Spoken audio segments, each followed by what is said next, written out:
السلام علیکم ملګرو، امید لرم چې ټول ملګري به ښه روغ جوړ او د صحت په جامو کې پړس دي.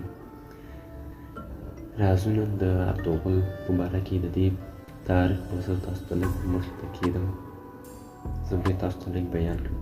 د ټولو نه مخکې زه به تاسو ته وایم چې دا ویډیو له خور سره وګورئ او د ملګرو سره یې ښه ډېره شیر کړئ چې څوک ورې هغوی هم د دې تاریخ نه خبر شي.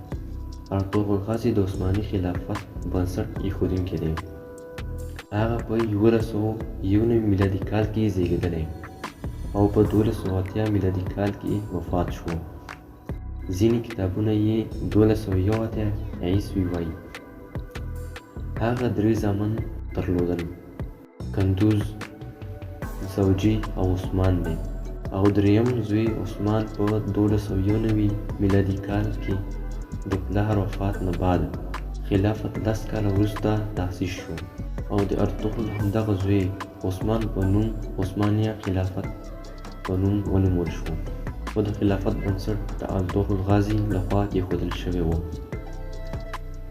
دې نه بعد همدغه خلافت بیا د 1291 میلادي کال څخه تر 1940 کال پورې د 600 کالو پورې د دې ترکانو په تورو سره د اسلامي امت دفاع وکړه. د دې سره د نبوي مسجد، ګنبد خضري او مسجد حرام جوړونه،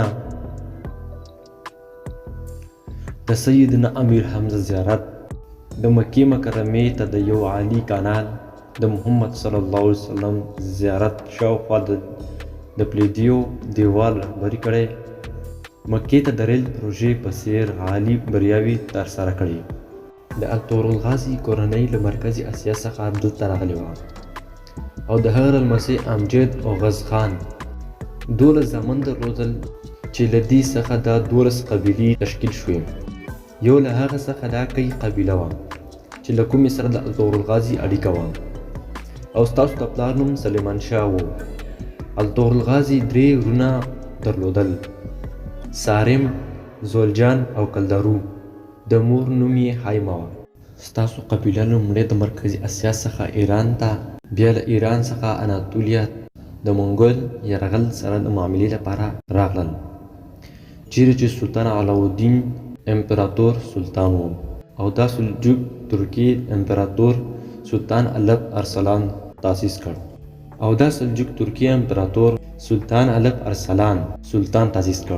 یو زر یو کې د مانزګریت په جګړه کې بازنټین ته ماتې ورکړه او سلطان الپ ارسلان په تاریخ کې یو لوی شخصیت و او د سلطان علاءالدین په توګه وګرځېد. د هماغه سلطان علاءالدین خان تر سیوري لاندې 12 قبیلې غوز خان ژوند کوه او د دې قبیلې مشر ارطغرل شو. د خپل پلار سلطان شاه د مړینې نه بعد لومړی د هر څه نه اهلت ته لاړل، بیا اهلت نه حلب ته لاړل. 1232 کې کله چې د سلطان علاءالدین ایوبي لمسی العزیز حکومت و، لومړی ارطغرل چې عزیز یې خپل محل کې له خاینانو څخه وژغوره، بیا یې ورسره ملګرتیا وکړه. بیا یې د سلطان علاءالدین له ورېرې سره حلیمه سلطان سره واده وکړ او د دې نه یې 3 بچي درلودل.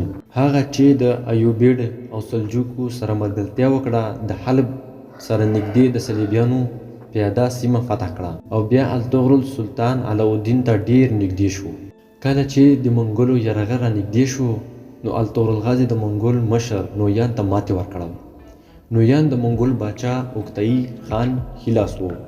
اوکتای خان د چنګیز خان زوی و او د اوکتای زوی هلاکو خان و، کوم چې بغداد دومره تر پښو لاندې کړ چې د بغداد سړکونه له وینو ډک شول او فرات سیند سور سو.